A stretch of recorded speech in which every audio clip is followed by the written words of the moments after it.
and McGregor is never going to be what McGregor once was.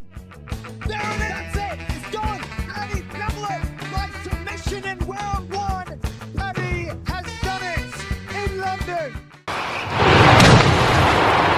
Welcome back to Backseat Athletes. Today we're talking fighting, more specifically UFC 329 and WWE Unreal Season 3, and why I think WWE and the UFC are both completely scamming their fan bases, and TKO, their parent company, is a reason behind it all.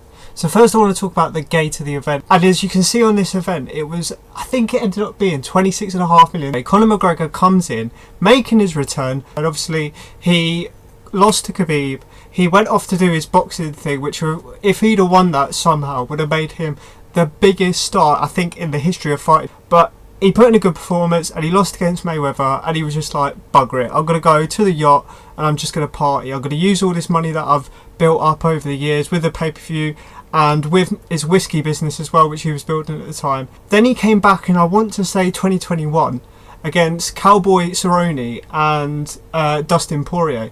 Now, he absolutely demolished Cerrone, obviously an aging Cerrone. He completely outclassed him, to be honest. But then he had the two fights against Poirier. One of them, he got completely sparked out. And the other one, weirdly enough, he broke his leg. Now, this was a bad leg break. It put him out for quite a bit of time. He was supposed to fight Chandler. He broke his toe or something like that really badly, and he couldn't do that fight. They make this super match. You've got Max, who's built himself into a star in his own right, and obviously the superstar that's Conor McGregor, having a rematch because Conor quite easily knocked him out, I think, in their first fight more than 10 years ago. You've got this brilliant rematch that they're marketing, and everybody's going, oh my god, I can't believe Conor's agreed to this, because Max is a real tough opponent for anyone. I think the UFC did this on purpose. When they were planning his comeback originally, you had it against Chandler, and they wanted him to win that. They thought Chandler was the perfect name, but they knew Conor would just walk through him, demolish him. Chandler, the lovable but idiot that he is, would have just gone, alright, I'll have a scrap with you, and McGregor would have absolutely KO'd him in 30 seconds. But then when he broke his toe, I think they lost hope in him a bit, and they've got all these bubbling stars now. They don't, obviously Conor's great. If he's on top form, he's great for anyone. Imagine Conor McGregor in the WWE after he's just fought Mayweather. How many pay-per-view buys that would have done for the WWE. I don't get how that never happened. So UFC, I think, lost faith in Conor a bit. It was like, right, if we're going to bring him back, let's just make it the biggest matchup possible. If he wins, he wins, and then that's great, because he's an even bigger star than he would have been if he beat Chandler.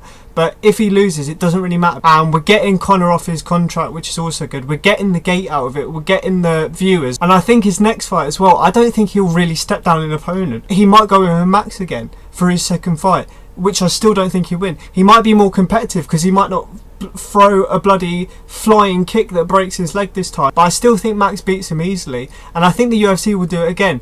They're thinking, if Conor's going to go to MVP MMA and give them all these pay-per-views and stardom that he probably is, let's at least get the money out of him while we can. Right, so obviously that's what I think the UFC were doing when they brought Conor in. They just thought, right, we could use this as a showcase event, because even if Conor doesn't perform and the fans are absolutely raging like they were with what ended up happening, at least we've got all these youngsters and Paddy Pimblett and Max himself that, like, at least they'll go home some sort of happy. Obviously we'll get on to what happened in the main event, but before that, let's kind of go over what happened in the fights. And one fighter I was definitely looking forward to on this card was Luke Riley. Obviously Paddy Pimblett's teammate, highly touted. People are raving about him, saying he's going to be the next big thing. Obviously he's fighting Kai Kamaka here. If you can't beat Kai Kamaka, then there's no point in even talking about you. So this was the perfect kind of first showcase for Luke Riley. I think he's had a couple of fights in the UFC, but this was the first kind of, look at this kid, we're getting behind this kid, just like they did with Paddy. And as you can see here, Luke did not disappoint. He got him out of there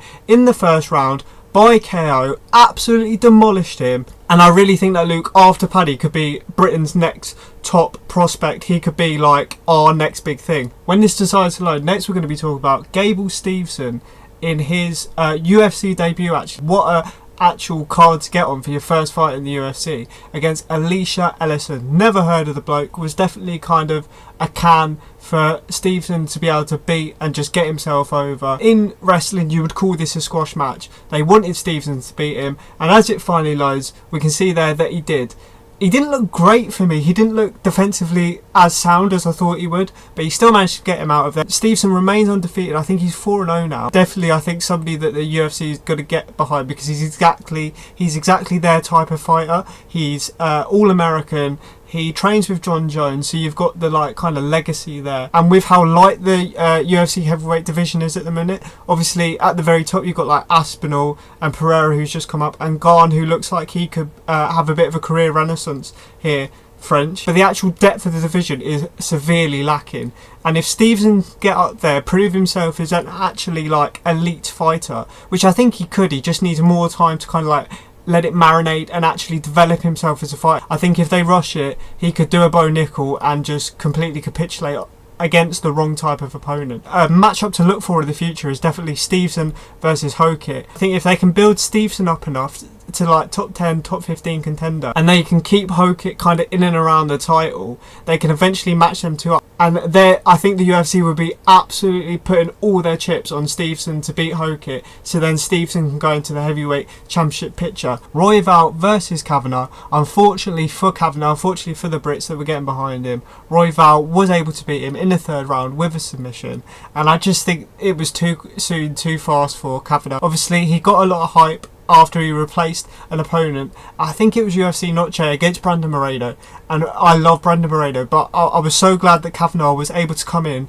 unexpectedly beat him, because that just boosted his stock so much. Obviously, he got knocked out against Charles Johnson. I think on another day he beat Charles Johnson quite easily. The perfect fight actually for Lona now would be going back to that Charles Johnson fight, looking to avenge that loss and kind of building himself back up from there. But after the Moreno win, he was kind of in this weird position. Now that you've beaten somebody who can be elite like Moreno, obviously on short notice, and I think now that we look back on that short notice nature of the fight might have played a lot into the result. Royval, I think, with a bit more training, with a bit more understanding of what Kavanagh's game plan would have been, Royval was able to get the sub. Unfortunate for Kavanagh, but as I said before, I think this is a perfect opportunity for him to go back down, avenge that loss to Johnson, and kind of build and work his way back up from here. But then we go to the actual action of the night, the fight that maybe I wasn't looking forward to the most, because obviously I think like everybody, I'm a bit of a McGregor mark. Whenever he comes back, even though I don't have the greatest faith in him, and I really shouldn't, I always have a thought in the back of my mind,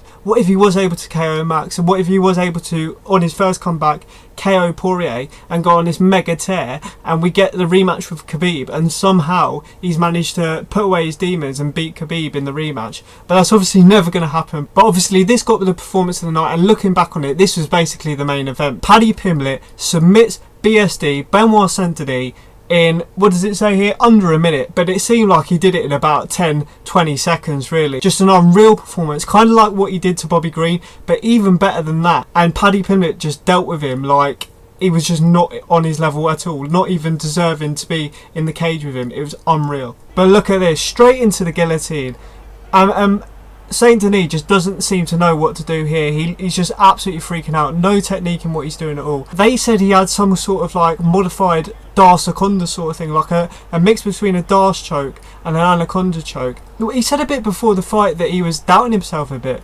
Didn't know if it was worth doing if he lost this fight again. But obviously we don't have to worry about that, because he absolutely destroyed BSD, and it's on to bigger and better things. People are talking about the Topuria matchup, people are talking about the Gaethje rematch. I think in order to get the Gaethje rematch before Gaethje retires, Paddy would have to beat Ilya. But even if he doesn't beat Ilya, do you know what I mean? After this sort of performance, he's proven that even if he's not going to become a world champion, he's definitely up there in the division, so can still pull off great moments like this. The parallels between Paddy and McGregor are just undeniable.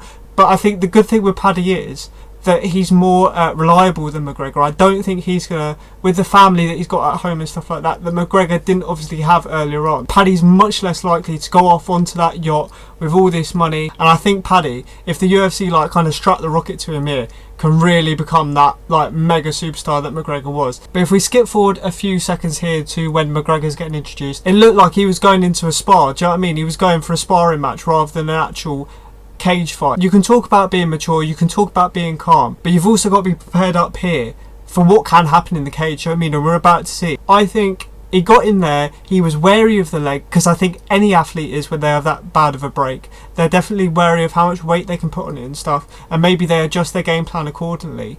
and when he threw that first kick, it just completely obliterated the knee. But you can see in the introduction here, he seems much more calm. He doesn't seem to be really up for the fight at all, which is not like Conor McGregor. I just think he was a bit nervous here, to be honest. He didn't know how good he was anymore, and he didn't know how much he could rely on that leg. And I think that's one of the reasons why he threw the kick to start with, to see if he could rely on his leg, to see if it was what it once was. Manages to get back up to his feet, can't even launch to throw the backhand. And you can just see he's so uncertain on his feet. And that was just awful there. He tries to throw the backhand, and Max is calling to the ref, please stop it, because he can't even stand up straight.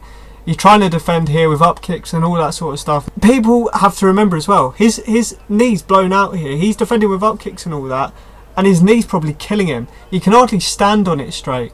The ref, I think, is going to come in quick here. McGregor one last kind of wince, and he's done. You can see how disappointed he is. I think genuinely he was unsure himself with how good he was nowadays. Obviously being that bit older, having the time out the ring rust.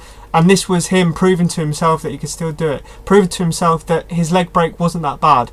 But obviously it's clear that it was. And McGregor is never going to be what McGregor once was. But yeah, that's my thoughts on UFC 329. We're going to go on to the third season of Unreal here. So first, the reason that I've actually got the picture of Cena up is just like, you have to take your hat off to him. He got so much hate over the years because he would just win every match and win all the world titles and just win again and again and again until like somebody like Brock Lesnar came in and just started beating the shit out of him. He is basically captain WWE. But they even said it in the series how fitting it was, because he's just that kind of all-American, clean-cut character that was perfect for WWE at the time and had the perfect kind of send off here. And Cena actually talks in the series about his ending, tapped out to Gunther's rear naked choke, and how people were absolutely abhorred by the finish. Like, they were so upset that he tapped out in the end. The guy that never gives up actually gave up, and Cena actually said on camera that was the point. Do you know what I mean? And I do believe him there. Big swig, as he would say, to divide the critics. It was killing off a character. It wasn't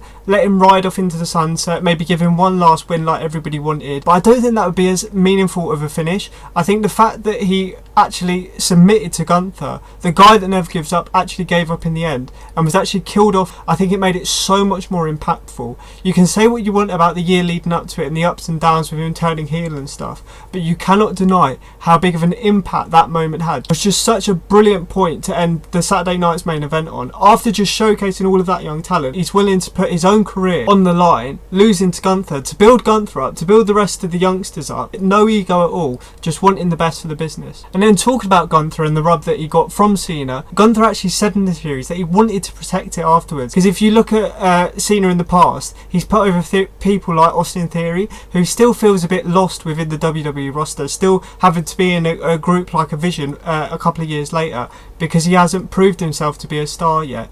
Gunther wanted to protect that, protect the heat that he got from it, and really build him into this super foreign heel like you would have had like in the 80s and 90s. You leave in the building, you can see people actually chasing after him, like shouting expletives at him, like actually hating the guy because they've killed off their superhero in John Cena. I think that's been destroyed a bit by the modern age, by shows like this where you can see that they all kind of get along together.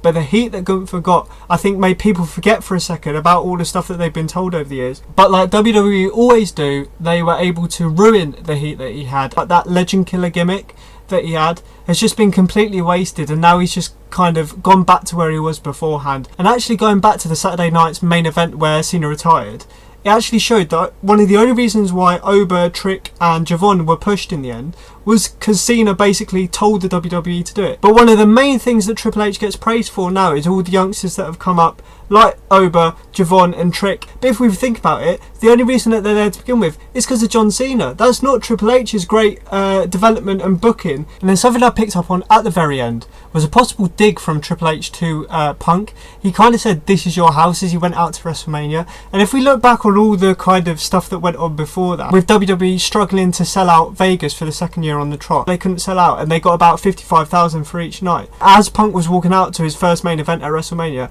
Triple H made it a point to say to him, "This is your house." So is that a slight little dig from him there, saying that you couldn't sell out this stadium, you're not as big of a star as you think you are. I don't know if I'm reading too much into it there, but I definitely thought that at the back of my head. The subtext behind it, you think, like, is that Triple H kind of getting back at Punk? Secretly in the back of his head, he still doesn't like Punk, and he still doesn't like how he left the company. But yeah, that's the end of the video. That's my thoughts on both UFC 329 and Unreal Season 3. Hopefully you guys enjoyed. Please make sure to like, comment and subscribe. But for now, I've been the Backseat Athlete, and I'll see you in the next one.